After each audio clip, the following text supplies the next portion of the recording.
Subscribe करें, press करें bell icon और पाएं मुंबई, नवी मुंबई एवं बॉलीवुड की ताजा तरीन खबरें।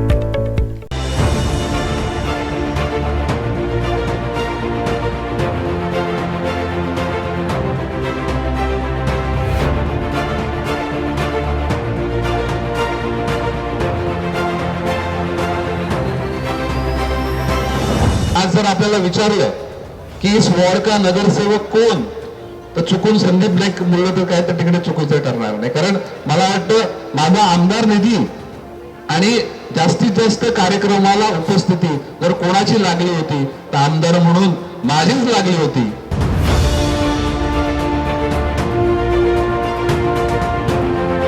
जिम झाल्यानंतर तिकडे होल्डिंग लावायचं, तिकडे बॅनर लावायचा आणि मी केले दाखवायचा देखील केविलवाणा प्रयत्न हा अनेक लोकांनी केला. असा प्रयत्न मी दुसऱ्या कुठल्या वॉर्डमध्ये बघितला नव्हता.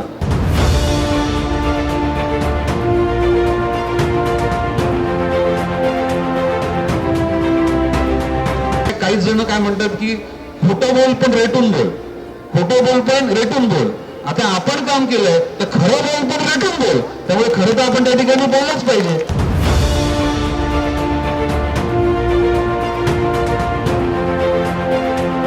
जनरली हम लोग कहीं पे भी जाते हैं तो हमने किसने काम किया है ये बताना हम लोग उचित नहीं समझते, लेकिन अगर कोई जोर जोर से चिल्ला के झूठ बोलेगा तो थोड़ा से हल्के आवाज में सच बोलने का तो हक हमको भी बनता है.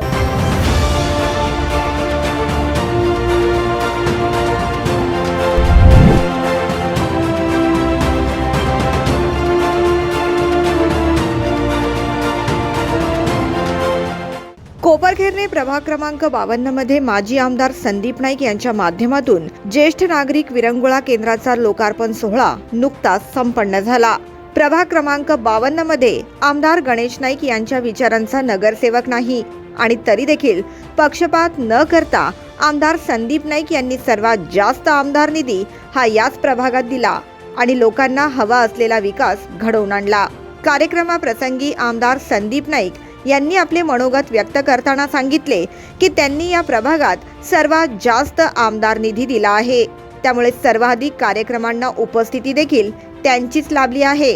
त्यामुळे जर लोकांना विचारले गेले की या प्रभागाचे नगरसेवक कोण व कोणी संदीप नाईक यांचे नाव घेतले तरी वावगे ठरणार नाही. खरं तर मी राजकीय बोलणार नव्हतो, परंतु आज जर आपल्याला विचारलं की इस वॉर्ड का नगरसेवक कोण, तर चुकून संदीप नाईक बोललं तर काय तर तिकडे चुकीचं ठरणार नाही. कारण मला वाटतं माझा आमदार निधी आणि जास्तीत जास्त कार्यक्रमाला उपस्थिती जर कोणाची लागली होती तर आमदार म्हणून माझीच लागली होती.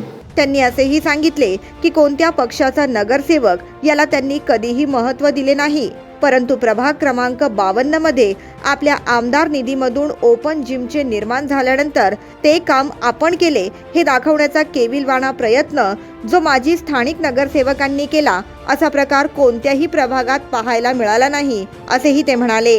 काम करत असताना कोणत्या पक्षाचा नगरसेवक आहे ह्याला मी कधी महत्त्व दिलं नाही किंवा वॉर्ड कोणत्या पक्षाच्या नगरसेवकाचा आहे.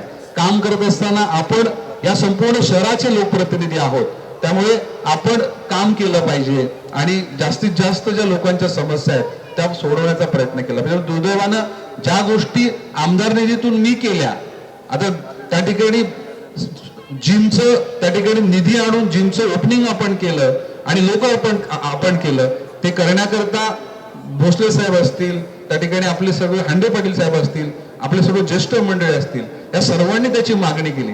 परंतु ती जिम झाल्यानंतर तिकडे होल्डिंग लावायचं, तिकडे बॅनर लावायचा आणि मी केले दाखवायचा देखील केविलवाणा प्रयत्न हा अनेक लोकांनी केला. असा प्रयत्न मी दुसऱ्या कुठल्या वॉर्डमध्ये बघितला नव्हता. पुढे त्यांनी असेही सांगितले की काही लोकांची सवय असते खोटे बोल पण रेटून बोल, परंतु आता आपल्याला देखील खरं बोल पण रेटून बोल या शैलीत त्यांना उत्तर द्यावं लागेल. काही जण काय म्हणतात की खोटं बोल पण रेटून बोल, खोटं बोल पण रेटून बोल. आता आपण काम केलंय तर खरं बोल पण रेटून बोल. त्यामुळे खरं तर आपण त्या ठिकाणी बोललंच पाहिजे. जर आपण केलं तर आपण केलं पाहिजे, नाहीतर लोकांना वाटेल हा विरंगुळा कोणी केला नाही, हा माझ्या नगरसेवक निधीतून झालाय. आता एखादा नवीन असेल तो बोल हा बरोबर आहे, बोल नगरसेवक तूच आहे. त्याला काय माहिती की आमदार निधी असतो. पत्रकारांशी बोलताना त्यांनी सांगितले की चांगले असले तर आम्ही केले आणि वाईट झाले तर तुम्ही केले अशी खापर नेहमीच फोडली जाते आणि आमदार गणेश नाईक यांचं नाव घेतल्याशिवाय विरोधकांना महत्त्व देखील मिळत नाही. काहींनी जी पदे उपभोगली आहेत ती देखील गणेश नाईक यांच्यामुळेच, असेही ते म्हणाले. जब भी कोई अच्छा होता है तो वो हमने किया, अगर शहर में कहाँ पे कुछ बुरा होता है तो तुम लोगों ने किया. जो कभी साल भर कोई जो दिखते नहीं है वो आते हैं और नाइक साहब का नाम नहीं लेंगे तो उनको भी महत्व नहीं मिलेगा. कुछ लोगों को पद भी मिले हैं तो नाइक साहब की वहाँ पे बात करके ही उनको पद मिले हैं, तो ये सबको मालूम है. तो ऐसी आलोचना या ऐसे चीज़ों को हमको इम्पोर्टेंस नहीं देना चाहिए. शहर का विकास ये हमारा निश्चित रूप से हमारा फोकस रहेगा. और आने वाले समय में अभी ये बात तो सही है कि जो झूठ बोलने वाले हैं वो बहुत चिल्ला चिल्ला के बोलते हैं कि ये हमने किया, लेकिन अभी सच भी थोड़े से धीमे आवाज में लोगों तक पहुंचाने की जरूरत है. त्यांनी पुढे असेही सांगितले की आम्हाला राजकारण करायचं नाही तर लोकांची सेवा करायची आहे. आम्हाला शहराचा विकास घडवायचा आहे. त्यामुळे प्रभागात दुसऱ्या पक्षाचा नगरसेवक आहे म्हणून निधी द्यायचा नाही असा विचार आम्ही कधीही केला नाही.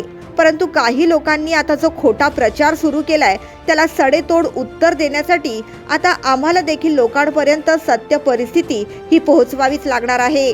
इस कोरोना के कालावधि में मार्च से शुरुआत और ये दिसंबर तक राजनीति नहीं करनी है, हमें लोगों की सेवा करनी है. इस कोरोना से शहर को सुरक्षित रखना है. इसलिए कोई पॉलिटिकल मीटिंग्स हो या कोई इसका ये पार्टी का नगर सेवक लो, ऐसे विचारों में हमको न रहते हुए हमको लोगों की सेवा करनी है. ये नगर सेवक कोई महत्वपूर्ण नहीं है. नगर सेवक को चुन के देने वाली जनता और कार्यकर्ता महत्वपूर्ण है. तो ऐसे लोगों को न महत्व देते हुए हमको जो लोग हैं उनकी सेवा करनी चाहिए और उसको ही हम लोग आगे बढ़ाते जाएंगे. तो ये जो निधि है तो निश्चित रूप से ये आज मैंने बोला है, क्योंकि जनरली हम लोग कहीं पे भी जाते हैं तो हमने किसने काम किया है ये बताना हम लोग उचित नहीं समझते, लेकिन अगर कोई जोर जोर से चिल्ला के झूठ बोलेगा तो थोड़ा से हल्के आवाज में सच बोलने का तो हक हमको भी बनता है. Bureau report, NMTV news.